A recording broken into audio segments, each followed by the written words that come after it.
Now, I know it's just preseason and we played against some second and third stringers, but Aidan O'Connell was out there cooking. I ain't gonna lie, I'm getting cooked. I mean, that's why I'm out here rocking that Aidan O'Connell jersey, you know what I mean? And you tell them one thing. Just win, baby. It's because you're not feeling Uzi. What is going on, Raider Nation? This is your boy Small Raider back at it again with another video, and today I'm going to be recapping the Raiders and Rams game that just went down yesterday. Go over some of the biggest takeaways that I had in this game. Overall, you guys already know the deal. The Raiders whooped that candy ass out there at SoFi Stadium, our home away from home. We beat the LA Rams 34-17. It's kind of crazy because the Raiders in back-to-back games have scored 34 points, and if you add that up, that's about 68 points in total. I did that all in my head, no calculator. With that said though, it's great to see that the Raiders have been killing it in back-to-back games, offensively, defensively, and even in special teams, you know, in a time where other fans are fighting their own fans, even though it's just a preseason game.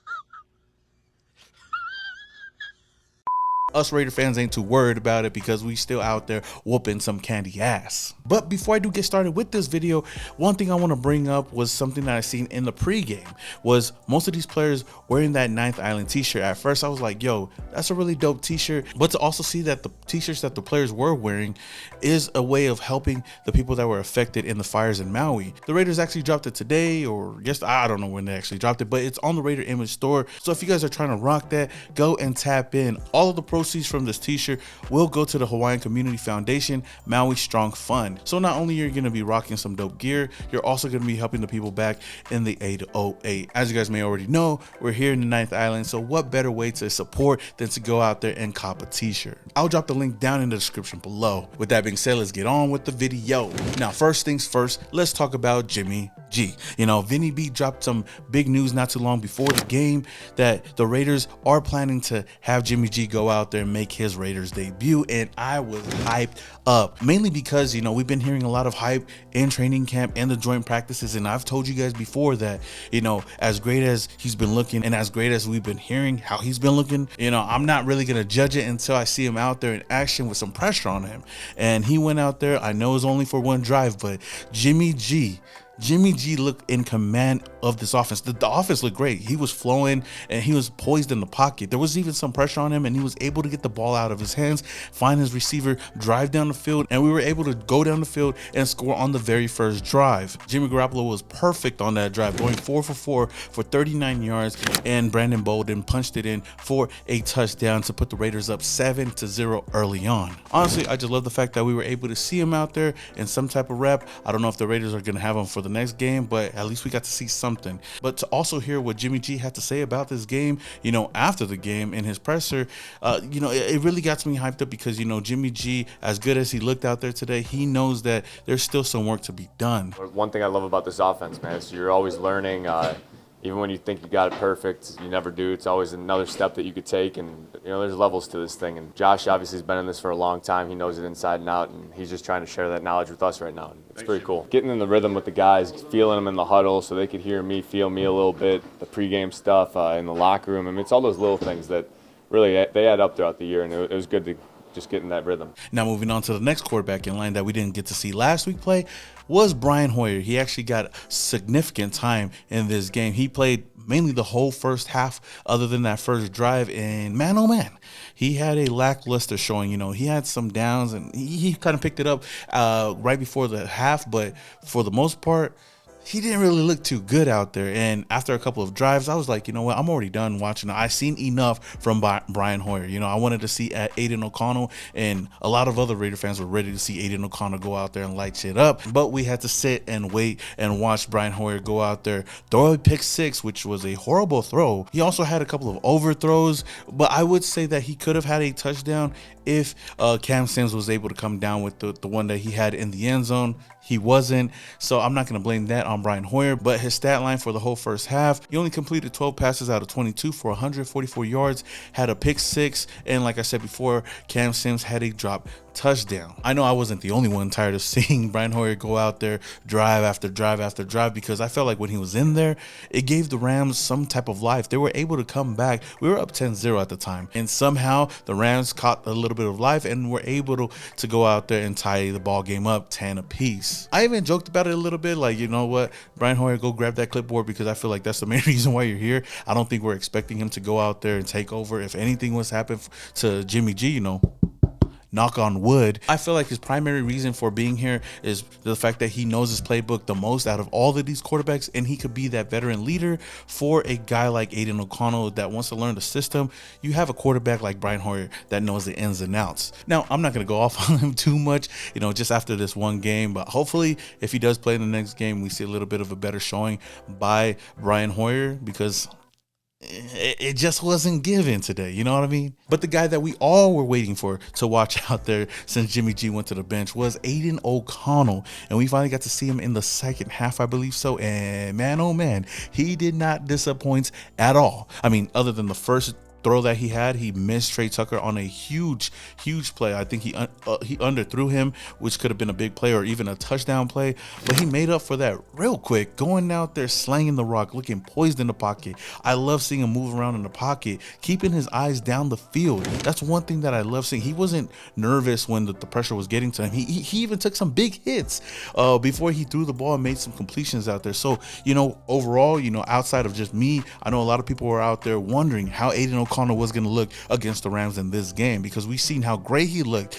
against the 49ers last week, because he took most of the reps, and we were wondering whether it was a fluke or not, and he still went out there and took command of the field. And to see how great he looks in this offense, how poised he looked in this offense compared to all the rookies that played out there in preseason, you know, all the top rookies out there have been struggling, but Aidan O'Connell has been lighting it up. And if I had an MVP to the game, I asked the people in my chat to vote for the MVP of the game, and 80% of them voted for Aidan O'Connell, and I have to agree with him on that one, because he lit it up, going 11 for 18 for 163 yards and 2 touchdowns with a QBR of 127.8. No cap, AOC looked like the best quarterback on the field for both teams, even Jimmy G. I'm only saying that because Jimmy only played in one series. So out of all the quarterbacks that played in yesterday's game, I think Aidan O'Connell was the best one out there. I also love the fact that after the game in his presser, this dude seems like a humble guy, knowing that he messed up on some plays. He's willing to learn. He's willing to say, you know what, I could be better. Hats off to him. Good to get a win,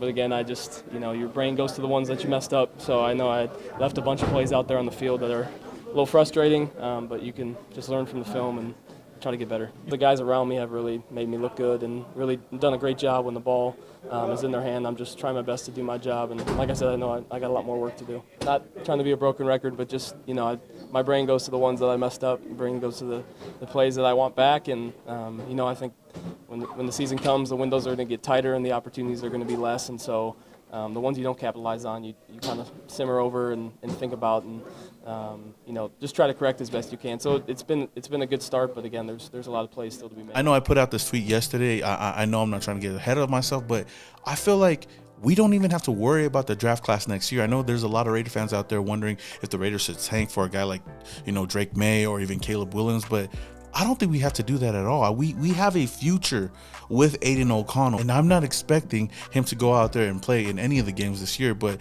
for him to go out there and learn the system, sit behind Jimmy G, hopefully Jimmy can make it through the full year, and him continue to learn and perfect this offense, I think Aidan could be that guy for the future. Again, I understand that it's just preseason. We only played in 2 games against some backups out there, but Aidan looks like the real deal. In his first 2 games against the Niners and the Rams, he's gone 26 for 36, 304 yards, and 3 touchdowns with 5 rushing yards and a QBR of 122.8. My goodness, what a performance. Definitely is my MVP to this game. Raider Nation, let me know what you guys think about that. Do you guys feel like Aidan definitely was the MVP for yesterday's game, or do you think that there's another player out there that deserves that title? Let me know down in the comments below. I want to talk about some of the wide receivers out there. The first one I want to talk about real quick is DeAndre Carter. Now, one thing about him that I was really impressed with was his returning ability, because we haven't had any really good returners out there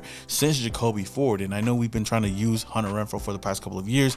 That's not going to work out, especially if we're expecting Hunter Renfrow to go out there and be a key piece on the offense, especially in the slot to help this team out on offense. We don't need him to be out there because we don't want anything to happen to him. But DeAndre Carter almost took a punt to the house, looked great, but he barely stepped out of bounds, and you could definitely see his frustration when he noticed that he stepped out of bounds, and he also fell, which didn't really help as well. But from what I've seen, I wouldn't mind seeing him being the main returner on kick returns and even punt returns. He had only one kick return for 30 yards and a punt return for 31 yards. So you could definitely tell he's made for that. Now, another guy that I want to talk about in that same realm is Trey Tucker, who had an up and down day against the Rams yesterday. As a returner, this dude looks solid out there, man. He had one kick return for 14 yards, but had 4 punt returns for 66 yards, with 26 yards being the longest. He also added 3 receptions for 66 yards. The crazy thing about it is that there was a lot of missed opportunities out there for Trey Tucker. He dropped a couple of balls. Some balls were overthrown, some were underthrown. So, if some of those plays were made, he would have had a bigger stat sheet today. But I'm not going to sweat it too much, because I can definitely see the potential with him, and hopefully he could clean up some stuff out there, and hopefully the Raiders are able to utilize him a lot more, whether they want to use him in the return game with DeAndre Carter, or just use him as that speed receiver that Henry Ruggs was supposed to be for us a couple of years ago. Some other receivers that had solid days, one was Philip Dorsett, had 4 receptions for 76 yards. Another player was Keelan Cole with 5 receptions for 60 yards. Now, some other receivers that were able to get into the end zone. First, Christian Wilkerson. Beautiful catch and beautiful toe drag swag. Now, another play was when Aidan O'Connell was able to get the ball to Cam Sims, and Cam Sims was able to get those 2 feet in bounds in the end zone. Kind of reminded me of the Michael Crabtree, a slice of blue. He was able to come down with the ball. It was a touchdown. They had to review it, but at the end of the day, that was the first touchdown that Aidan O'Connell had on that day. So it's good to see that the wide receiver 3s, 4s, 5s, 6s, 8s, are still going out there and making plays. Now, moving on to the defensive side of the ball, man, our defense yet again looks solid out there. Yeah, they gave up some big plays here and there. They gave up some touchdowns here and there, but overall, they were all over the field. They were making plays. They were making the most out of the opportunities that they had, and they were able to put a lot of pressure on the quarterback. One guy that I want to bring up first is linebacker Drake Thomas. He was the leading tackler out there with 12 total tackles and 1 tackle for loss. Now, another player that I want to talk about is Malcolm Koonce. Even though the stat sheet doesn't show a lot of stats out there, he looked impressive. He was quick out there, and he was able to cause a lot of pressure on the quarterback as well. Cornerback Amik Robertson was also out there making plays as well. Almost had a pick 6. That was crazy. He almost came away with the pick 6, which would have been the second one on the day for the Raiders. But one guy that did come away with the pick 6 was none other than Isaiah Pola-Mao, my cousin, even though he doesn't know that I'm his cousin just yet. Isaiah Pola-Mao had a huge 50-yard pick 6 in this game. My. When I tell you guys I was hyped up, I was hyped up. When I seen that 2-0 in the back of that jersey, I was like, oh, that's my cousin. But to see the defense go out there, execute on a play like that, you just love to see it, man. The fact that the Raiders have been making multiple turnovers in last week's game and in this week's game really has me hyped up about this defense. Everybody is buying into this team, into the defensive scheme. But Isaiah Pola-Mao, man, shout out to the Oos for making a big play like that.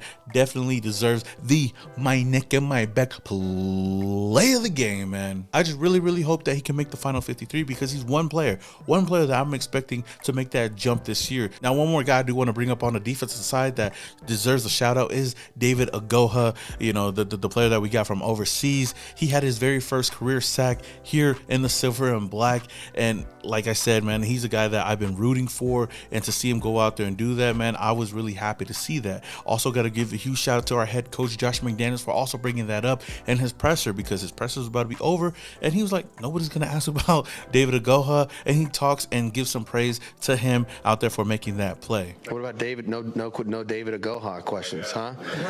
I just think that's really cool, and for him, the first sack and then the response from the team, I think says a lot about David and the kind of kid he is. So I was really happy to see him. Now, I know as much as a lot lot of people don't like Josh McDaniels, man. You got to give him props for even just recognizing that, even though he's not a household name yet. I know he's going to be a guy that a lot of people are going to be rooting for.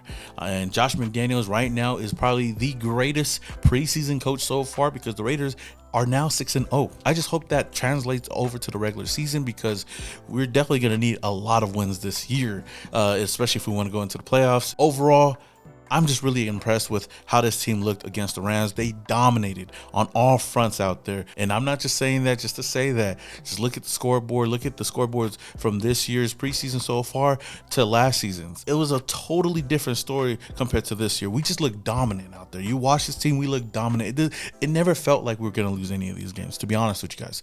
We went out there and we just looked like the better team, not only in joint practices, but also in the preseason games. With all that being said, Raider Nation, man, let me know how y'all feel about this game. Is there any other takeaways that you guys had? Let me know down in the comments below. How confident are you guys in this team? And last but not least, if this is the very first time you're coming across my channel and you love the Las Vegas Raiders, then hit that subscribe button, hit that notification icon button to notify you guys when I upload more videos just like this. Until the next one, this is your boy Simone Raider, and your boy is, yeah.